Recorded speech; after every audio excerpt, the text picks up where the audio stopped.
pattern of how the moon moves throughout the sky. And now I want you to look at this picture. This is an old date stock. They look pretty similar, don't they? Uh-huh.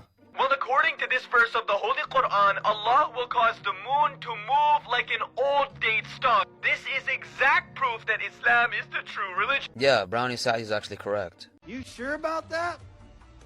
You sure about that? You sure about that? This is because there were not Arabs back then who actually knew how to study astronomy or how planets moved or the moon. If that's the case, then the Arabs were pretty dumb in comparison to the surrounding cultures, but that's also very unlikely. First off, ancient Mesopotamians had a system of astronomy, as Assyriologist Eckhard Frame notes. Systems of astronomy were also obviously known to the Greeks and the Romans, and as Robert G. Hoyland notes, there was cultural exchange between the Arabs and the surrounding cultures. But observations about the moon also show up in pre-Islamic poetry, which tells us they were observing it and writing about it. So it's far more parsimonious to realize that the Arabs were able to observe the movement of the moon, or get systems of astronomy from the surrounding cultures. They didn't need divine knowledge for that. As I noted last time, ancient people knew how to track the course of the moon, as well as many other celestial bodies. Are you Muslims even trying at this point? You simply saying that ancient people knew how to track the course of the moon or other celestial bodies does not make it the case, right? No, I cited experts saying ancient people knew how to do this, and it's not hard to see why. If you have 2 working eyes and patience, you can observe celestial bodies moving throughout the night sky. The citation you put up on your background does not say that they knew how to identify what the moon pattern looked like or any of that. So this is nothing more than an exact word fallacy. Russell Lawson notes they did develop systems of astronomy and were able to observe the movement of the moon.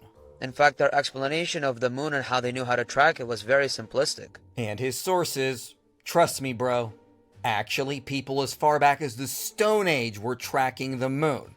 By the time of antiquity, they had developed pretty accurate models of astronomy. The Ptolemaic model, although imperfect, was useful enough for tracking many celestial bodies as well as for navigation.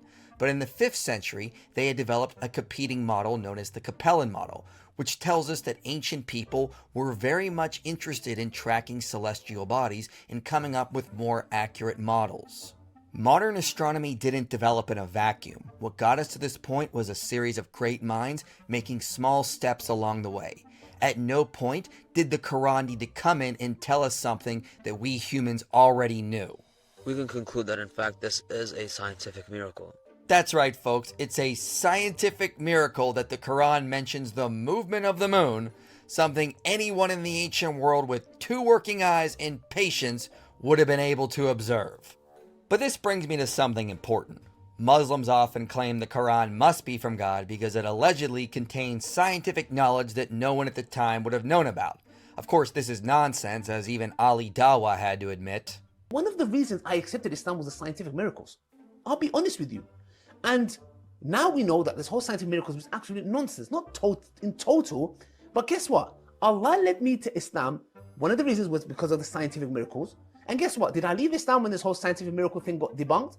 No, I stayed because I grew in faith. The scientific miracles in the Quran got debunked. I'll repeat it again very carefully.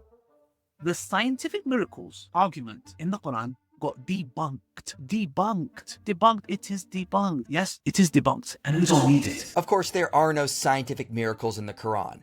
Just vague verses that can be interpreted in multiple ways and were reinterpreted after modern scientific discoveries were made so Muslims can pretend the Quran always knew about these discoveries.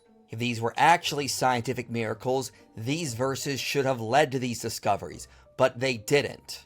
Which brings me to a challenge for Muslims. If you want to show the Quran contains scientific miracles, there is a way to go about this. Find something the Quran says about reality, and then go out and discover it using scientific experimentation. To give an analogy, there was a show called Raised by Wolves, which is a sci-fi future where a Mithraic cult rose up and defeated all opposition. The reason they were able to do this was because they discovered scientific formulas encrypted in their scriptures, which they used to create advanced technology. If the Quran contains advanced scientific knowledge, then Muslims should be doing something similar, using the Quran to create scientific progress. But that's not what is happening. Instead, the supposed scientific miracles of the Quran were either known by ancient people or were discovered in the modern West, and then Muslims only reinterpreted various passages to pretend that the Quran always knew about these discoveries. But Muslims, you can fix this. Find something the Quran says about reality that has not yet been discovered by modern science and go out and make those discoveries. Maybe you can show that semen really does come from the ribs and backbone. Maybe you can show that shooting stars really are missiles sent by Allah to attack eavesdropping demons. If you're successful, you will demonstrate there are scientific miracles in the Quran. So good luck.